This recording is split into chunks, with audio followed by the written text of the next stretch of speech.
Hello students, welcome to the commerce valley. आप सभी का मेरे यूट्यूब चैनल पे स्वागत है। आज का ये जो वीडियो है ये रिक्वेस्टेड वीडियो है, जिसका request Aditya class BBA first semester के स्टूडेंट हैं, इन्होंने किया है। तो टॉपिक आज का आपको समझ में आ गया थंबनेल को देख के।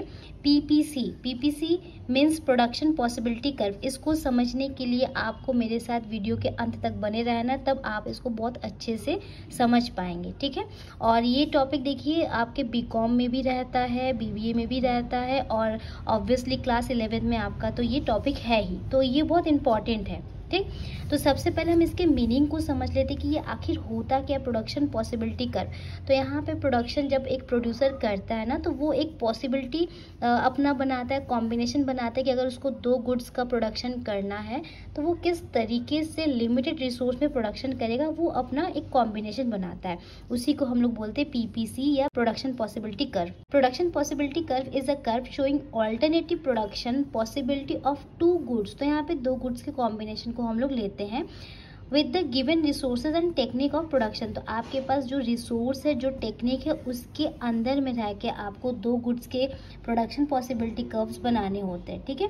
तो आइए, इसको बनाने के लिए हमें कुछ एजम्पशंस का ज़रूरत होता है। हमें 3 चीज़ एज्यूम करना होता है। फर्स्ट, आपके पास प्रोडक्शन करने के लिए रिसोर्स दिए हुए रहेंगे और उन रिसोर्स का आपको फुल्ली और इफिशियंटली यूटिलाइज करना, मीन्स कि वेस्ट ऑफ रिसोर्स नहीं करना है। और थर्ड, यहाँ पे जो भी टेक्नोलॉजी है आप उसको बढ़ा या घटा नहीं सकते, वो आपका कांस्टेंट होगा। तो यहाँ पे एक बहुत अच्छा डेफिनेशन है, तो ये एक आइडियल डेफिनेशन, इसको हम लोग समझते हैं। Production possibility curve is a curve showing different combination of 2 goods which can be produced with the available resource and assumption that resources are given resources are fully and efficient utilized, technology techniques of production जिसको हम लोग कहते हैं remains constant। जैसे कि production का जो technique होता है वो 2 होता है, एक लेबर इंटेंसिव होता है, एक कैपिटल इंटेंसिव होता है। आपने जिसको भी प्रीफर किया उसको आप वैसा ही एज इट इज रखेंगे 2 गुड्स के प्रोडक्शन पॉसिबिलिटी कर्व को बनाने के लिए। तो चलिए अब इसके हम लोग टेबल को समझते हैं और इसके ग्राफ को हम लोग देखते हैं। तो पीपीसी का कुछ इस तरीके से टेबल बनेगा। यहाँ पे आपके कॉलम रहेंगे गुड्स के कॉम्बिनेशन, यहाँ पे एक गुड्स और यहाँ पे दूसरा गुड्स, ठीक है। तो यहाँ पे देखिए लिखा हुआ है वीट जो हम ले रहे हैं लैक टन्स में, और क्लॉथ जो ले रहे हैं यहाँ पे बेल्स में ले रहे हैं, ठीक है। तो इसको बहुत ध्यान से समझिएगा। कॉम्बिनेशन एक ए बना रहा है जिसमें हम वीट का प्रोडक्शन 100 लाख टन्स में कर रहे हैं, तो क्लॉथ्स का प्रोडक्शन 0 कर रहे हैं। जैसे ही हमको क्लॉथ्स के यूनिट को बढ़ाना है तो हमको वीट को सैक्रिफाइस करना ही होगा, क्योंकि मेरे पास रिसोर्स लिमिटेड है। या तो अगर पूरा हमको इसको क्रॉप को ग्रो करना तो हम इसको कर सकते हैं फुल, नहीं तो फिर इसको फुल करेंगे तो फिर ये 0 हो जाएगा। तो हमें दोनों के कॉम्बिनेशन यहाँ पे हो सकते हैं। अगर आप चाहते पूरा वीट ग्रो करना तो आप तब वीट ग्रो करेंगे और क्लॉथ 0 होगा। जैसे ही आपने वीट के कुछ क्वांटिटीज को, कुछ लैक टन्स को डिक्रीज किया तो यहाँ पे क्लॉथ्स का जो एक यूनिट है ये बढ़ गया, ठीक है। यहाँ पे सैक्रिफाइस कर रहे हैं तो यहाँ पे एक गुड्स का आप गेन कर रहे हैं। फिर सेकंड में देखिए 90 से 70 हुआ तो ये 1 से 2 हो गया, 70 से 40 हुआ तो 2 से 3, और 40 से 0 हो गया तो 3 से 4। तो ये कहीं ना कहीं इन दोनों के बीच में इनवर्स रिलेशन शो कर रहा है, ठीक है। तो ये इसका टेबुलर प्रेजेंटेशन, आप इसको यहाँ पे एक्सप्लेन करके लिख सकते हैं। अब इसके डायग्रामेटिक प्रेजेंटेशन को हम लोग समझ लेते हैं कैसे बनेगा। तो जो आपने ऊपर टेबल में बनाया इसको ठीक इसी तरीके से डायग्राम में प्रेजेंट कर दीजिए। इधर आप एक वाई एक्सिस ले लीजिए और यहाँ पे एक्सिस ले लीजिए। तो यहाँ पे देखिए आप वीट को लिख दीजिए एक साइड और एक साइड क्लॉथ को लिख दीजिए। तो फर्स्ट मेरा जो वीट था वो 100 था, देन हमारे पास क्लॉथ का जो क्वांटिटी था वो 0 था। जैसे ही हमने 100 से 90 पे लाया तो क्लॉथ्स एक यूनिट यहाँ पे बढ़ गया। जैसे ही 90 से 70 में आए तो ये 2 यूनिट बढ़ गया।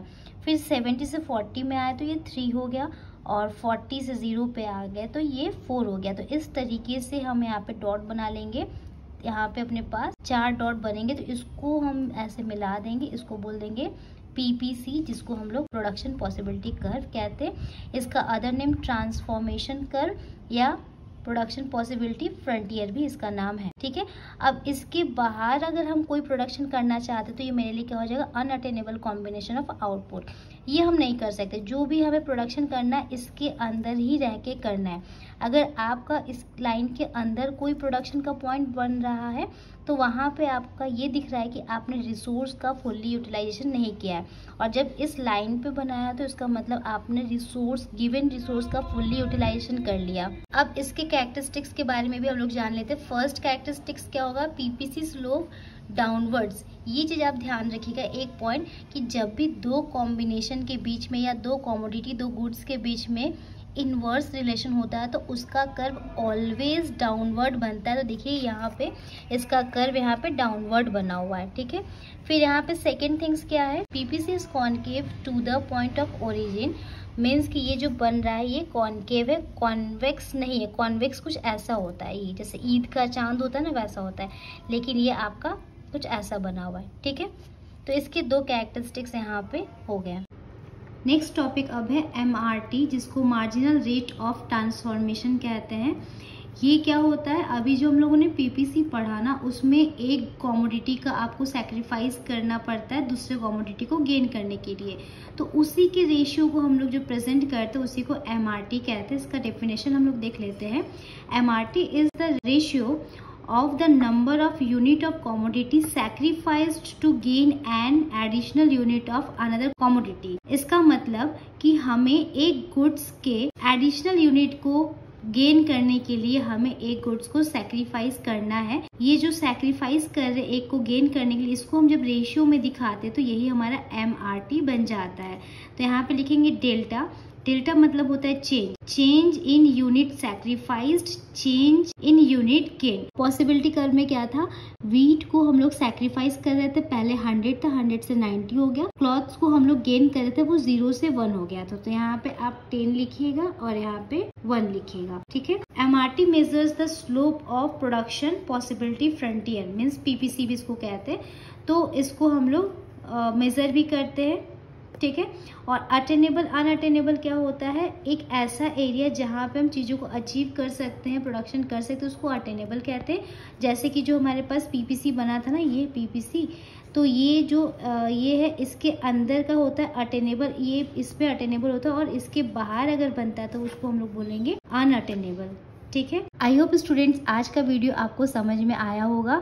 इसी तरीके से आपको और भी किसी भी टॉपिक पे डाउट है तो आप मुझे मैसेज करिए, कमेंट सेक्शन में कमेंट करिए, मैं आपके उस डाउट को एक अलग से वीडियो बना के समझा दूंगी। और don't forget like, comment, share for more videos, explore my channel. Thank you for watching this video. Take care, good bye.